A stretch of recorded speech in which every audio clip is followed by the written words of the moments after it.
أعوذ بالله من الشیطان الرجیم۔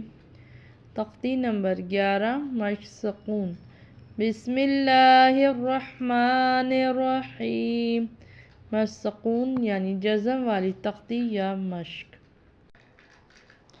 آج ہم اس تختی کا 39 ورڈ یا 39واں لفظ پڑھیں گے۔ اس نشان کو یا علامت کو جزم کہتے ہیں۔ سب سے پہلے ہم اس کے رولز کو سمجھ لیتے ہیں کہ اس لفظ میں کون کون سے رولز استعمال ہوں گے۔ پہلا رول جزم کا یہ ہوتا ہے کہ جزم جس حرف پہ ہوتی ہے اس کو ساکن کر دیتے ہیں، وہ ہمیشہ ایک بار پڑھا جاتا ہے پچھلے والے حرف کے ساتھ ملا کر یا جوڑ کر۔ دوسرا رول یہ ہوتا ہے حروف قلقلہ کا کہ حروف قلقلہ 5 ہوتے ہیں: با، جیم، دال، تو، قاف۔ اگر وہ ساکن ہوں یعنی ان پر جزم ہو تو ان کو قلقلہ کر کے یعنی ہلا کر یا جنبش دے کے پڑھا جاتا ہے۔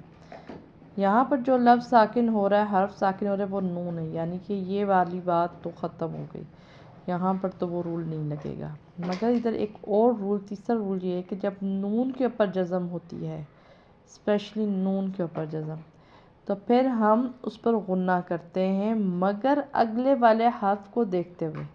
ہم ڈیسائیڈ کرتے ہیں اگلے حرف کو دیکھتے ہوئے۔ اگر اگلا حرف حروف ہلکی جو کہ 6 ہوتے ہیں: حمزہ، ہا، عین، حا، غین، خو، اگر اگلا حرف ان 6 حروف میں سے حروف ہلکی میں سے ہو اور 2 حرف اور لام اور را، تو پھر ہم اس پہ غنہ نہیں کرتے، اور اگر وہ حروف نہ ہوں جیسے کہ یہاں پہ سین ہے جو ان حروف میں سے نہیں ہے، تو پھر ہم یہاں پر غنہ کریں گے۔ غنہ کا مطلب ہے آواز کو ناک میں چھپا دینا۔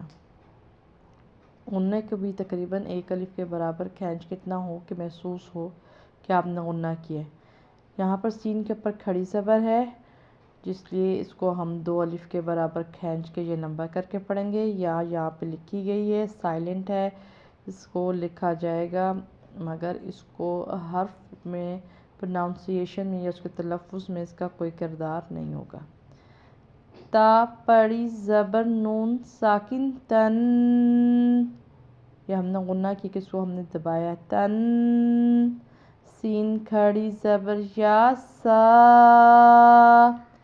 تن سا، اس کو ایسے پڑھا جائے گا۔ آسان لفظ ہے، پریکٹس کریں، انشاءاللہ جلد آ جائے گا۔ اللہ حافظ۔